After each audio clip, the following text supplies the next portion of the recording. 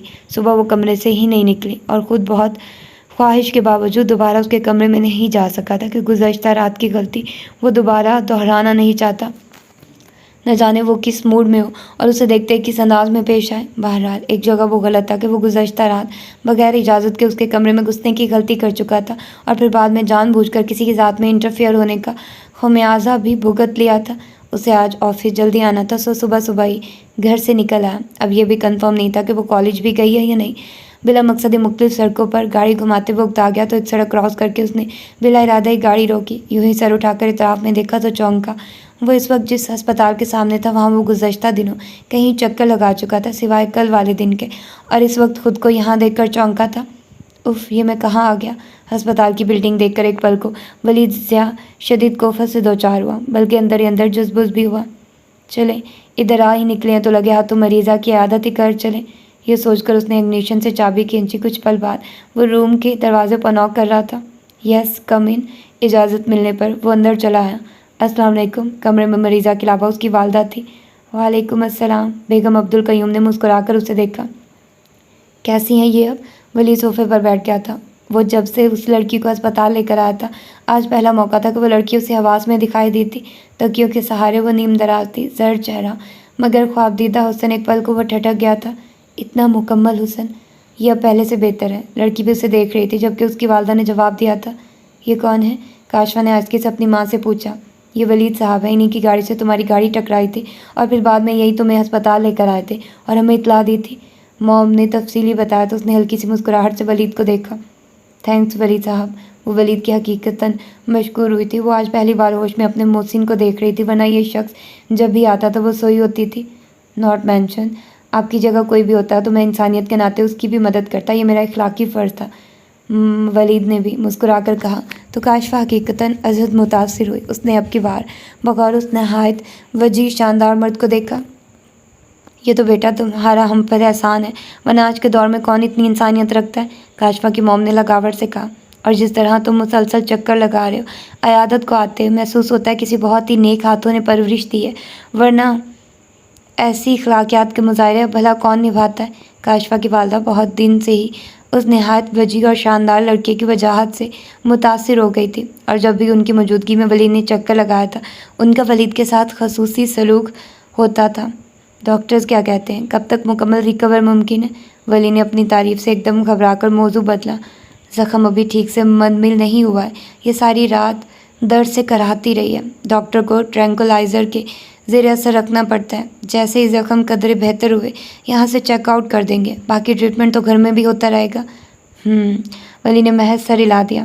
کاشفا مسلسل اس خوبرو اور ڈیسنٹ شخص کو دیکھ رہی تھی جس کی نہ صرف ڈریسنگ لاجواب تھی بلکہ ظاہری شخصیت کے ساتھ ساتھ بات کرنے کا خصوصی انداز، رکھ رکھاؤ اور سلجھا پن بھی بڑا دلکش تھا۔ بس چند ایک بار کیا چڑھتی نگاہوں کے بعد ولید نے اس کی طرف نگاہ نہیں کی تھی۔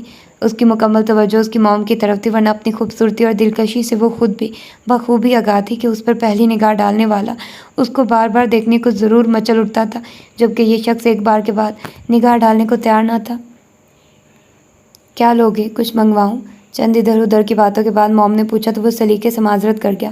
نو تھینکس، اپنے آفس سے اٹھ کر آیا ہوں، بلکہ اب تو اجازت دیں، آفس میں اور بھی بہت سے ضروری امور توجہ طلب ہیں۔ وہ اٹھ کھڑا ہوا۔ کاشفا کی آنکھوں میں ایک دم اضطراب چھلکا۔ بیٹھیے نا، ولید نے اس نہایت حسین لڑکی کو دیکھا۔ وہ دھیرے سے رسمی انداز میں مسکرا دیا۔ نو تھینکس میم، مجھے واقعی آفس میں ضروری کام ہے۔ پھر کب آئیں گے؟ ولید نے چونک کر دیکھا۔ وہ بڑی بے قراری سے جواب کی منتظر تھی۔ دیکھیے پھر کب فرصت ملتی ہے، پلیز گیٹ ویل سون، اس نے رسماً کہا تو لڑکی لب دبا گئی۔ Okay ma'am, take care and اللہ حافظ، وہ دونوں کو کہتا وہاں سے نکلا تھا۔ اف، لڑکی ہے یا کوئی مورت؟ اپنی گاڑی تک پہنچنے تک اس کے ذہن پر یہی بات سوار تھی، پتہ نہیں کیا بات تھی جو اسے اندر ہی اندر کلک کر رہی تھی، پتہ نہیں محسوسات کس نوعیت کے تھے، مگر خیال دیر پا تھا۔ انا ٹھیک ہی کہتی ہے، یہ لڑکی واقعی بلا کی خوبصورت ہے۔ گاڑی سٹارٹ کرتے ولید کو ایک دم انا یاد آئی تو اور بھی بہت کچھ یاد آیا، آنسوؤں سے بھری آنکھیں اور اپنا ایک دم ہائپر ہو کر ہاتھ اٹھانا۔ احمق، سلی گرل، نہ جانے کیا کرتی پھر رہی ہے، لگتا ہے اب اس سے دو ٹوک بات کرنا ہی ہوگی۔ اب پتہ چلا نہ ہی ہوگا کہ کیوں ایسا بیہیو کر رہی ہے، کیا پرابلم ہے۔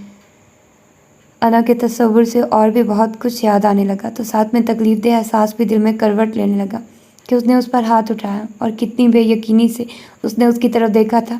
اتنی شدید ناراض ہے کہ اپنی شکل دکھانے کی بھی روادار نہیں۔ ولید کے اندر ملال بڑھنے لگا تو اس نے فوراً گاڑی کی رفتار تیز کر دی، مگر اندرونی احترام میں قطعی کمی واقع نہ ہوئی۔ پہلے مجھے انا سے بات کرنا ہوگی، اگر وہ پہلے کی طرح پھر ٹال گئی تو پھر روشانی سے ڈسکس کروں گا، آخر پتہ تو چلے محترمہ کے ساتھ پرابلم کیا ہے، ایسا بیہیو کیوں کر رہی ہے، اگر کوئی ریزن بھی ہے تو لاجک تو نظر آئے۔ ایک لایا عمل تیار کرنے کے بعد اس نے خود کو قدرے ریلیکس محسوس کیا اور گاڑی کی رفتار مزید بڑھاتے کیسٹ پلیئر آن کر لیا۔ وہ اپنے آفس میں مختلف فائلز کھولے مصروف تھا جب دروازے پر نوک ہوئی۔ یس، کم ان۔ فاروقی صاحب اندر داخل ہوئے تو عباس نے سر اٹھا کر انہیں دیکھا۔ السلام علیکم سر۔ وعلیکم السلام، خیریت؟ انہیں بیٹھنے کا اشارہ کرتے عباس نے فائل ایک طرف ہٹا دی۔ سر، آپ کے سیکشن کے کمپیوٹر ڈپارٹمنٹ کے لیے جو سیٹ خالی تھی اس کے لیے چند امیدوار کو کال کیا تھا۔ انٹرویو سیکشن میں شاہ زیب صاحب بھی موجود تھے۔ یہ امیدواروں کی لسٹ ہے اور ہر امیدوار کی لسٹ کے ساتھ ان کے کوائف بھی درج ہے اور سلیکشن کمیٹی کا یہ رزلٹ ہے۔ چونکہ یہ آپ کے سیکشن کے لیے ویکینسی ہے تو سر، شاہ زیب کا کہنا تھا کہ سلیکٹیو پرسن سے آپ خود بھی ایک بار مل لیں۔ فاروقی صاحب نے عباس کے سامنے ایک فائل رکھ دی اور ساتھ ہی سلیکٹیو پرسن کی رزلٹ شیٹ اور کوائف کی فائل بھی۔ عباس نے چند پل تمام پیپرز کو بغور دیکھا، پھر فاروقی صاحب کو بٹ میں نے بابا جان سے صاف اور واضح لفظوں میں کہا تھا کہ مجھے ایک ایکسپیرینسڈ پرسن چاہیے. یہ سلیکٹیو خاتون تو خود فریش MCS ہیں. اب ان کو پہلے سکھاؤں گا یا کام کرواؤں گا؟ عباس فائل دیکھ کر قدرے برہم ہوا. یس سر، میں نے سر سے بات کی تھی، مگر ان کا پوائنٹ آف ویو آپ سے قدرے چینج ہے. ان کا کہنا ہے کہ یوتھ فریش اور شارپ مائنڈ کی مالک ہوتی ہے، ان کی صلاحیتوں کو بھی استعمال نہیں کیا گیا. اس لیے نیو اسٹاف کو سلیکٹ کرتے ہوئے خیال کیا جائے کہ وہ فریش اور جوان ہو، انرجیٹک ہو. اس امیدوار کا اکیڈمک ریکارڈ بہت شاندار ہے. BSc کا اسکالرشپ ہولڈر رہی ہے یہ خاتون، اور MCS میں بھی بہت شاندار پرسنٹیج ہے، اور انٹرویو کے دوران میں سب سے زیادہ کانفیڈنٹ اور زبردست پرفارمنس انہی کی رہی ہے. پچھلے دنوں سر سجاد صاحب کے سیکشن کے لیے جو خاتون اپوائنٹ ہوئی ہے وہ بھی فریش اور ینگ ہے. یہ دونوں خواتین ایک ہی اداروں کی فارغ التحصیل ہیں. ایک جیسا اکیڈمک ریکارڈ ہے. بس مس ہادیہ کی اب تک کی پرفارمنس بہت زبردست ہے. یہ مس بھی انہی کے ریفرنس سے آئی ہیں. فاروقی صاحب نے تفصیلی اور تعریفی بیان جاری کیا تو عباس نے اکتا کر فائل ایک طرف کر دی. بابا جان مطمئن ہے ان خاتون سے؟ اس نے پوچھا. یس سر. عباس کی سنجیدگی پر فاروقی صاحب نے فوراً سر ہلایا. اوکے، بلوائیے ان خاتون کو. سلیکشن تو آپ لوگ کر ہی چکے ہیں، اب بھی آپ ہی بات کیجیے گا، میں بس چیک کروں گا. عباس نے انٹرکام فاروقی صاحب کی طرف بڑھایا تو انہوں نے فوراً متعلقہ لائن پر کال ملائی. عباس صاحب کے سیکشن کے لیے جو خاتون سلیکٹ ہوئی ہیں ان کو اندر بھیج دیں. فاروقی صاحب نے پیغام منتقل کر کے انٹرکام پر رکھ دیا. تھوڑی دیر بعد دروازے پر دستک ہوئی. ساتھ ہی نسوانی آواز آئی. میں آئی کم ان سر؟ براؤن چادر سلیقے سے اوڑھے وہ لڑکی دہلیز پر کھڑی تھی.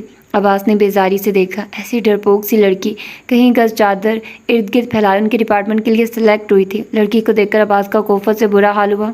کم ان، اس نے رکھائی سے کہا تو لڑکی اندر بڑھ آئے. تشریف رکھیے.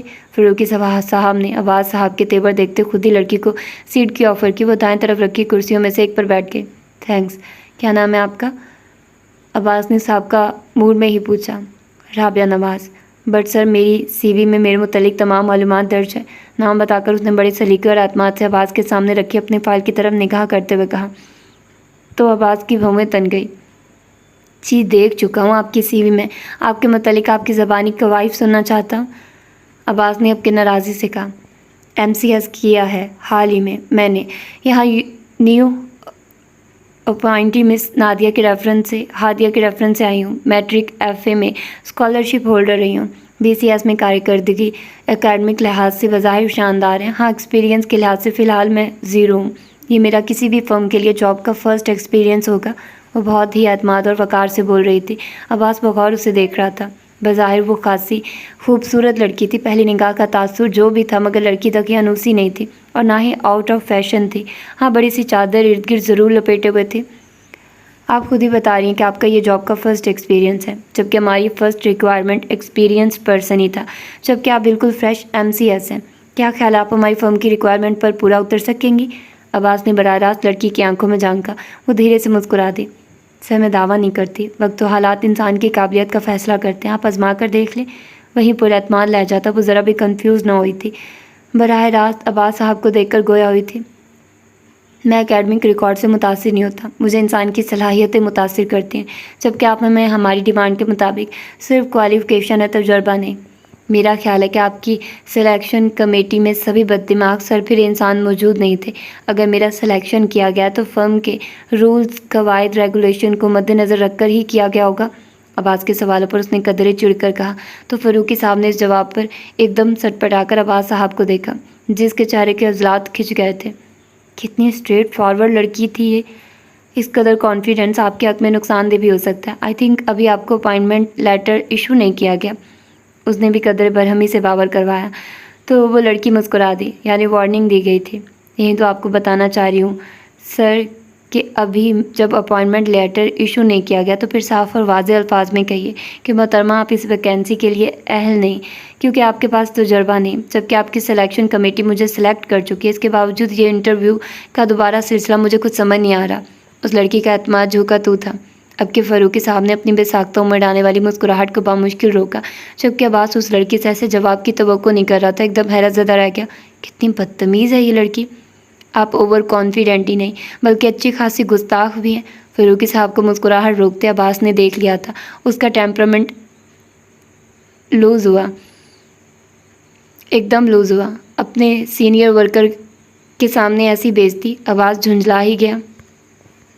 Thanks for the complement sir, but میرے لیے اب کیا حکم ہے؟ میں جاؤں؟ کیونکہ آپ کی توقعات پر میری سی وی پورا نہیں اتر رہی. سو پلیز مجھے میری فائل واپس کر دیں تاکہ میں جا سکوں. میرے پاس اتنا فالتو وقت نہیں کہ میں سلیکٹ ہونے کے بعد دوبارہ انٹرویو کے پروسیس سے گزروں. عباس کے الفاظ پر وہ لڑکی فوراً کھڑی ہو گئی تھی اور بغیر کسی لحاظ مرحوت کے اس نے کہا تو دونوں حضرات حیرت زدہ رہ گئے. بابا جان کو اس میں ایسا کیا نظر آ گیا جو سلیکٹ کر لیا؟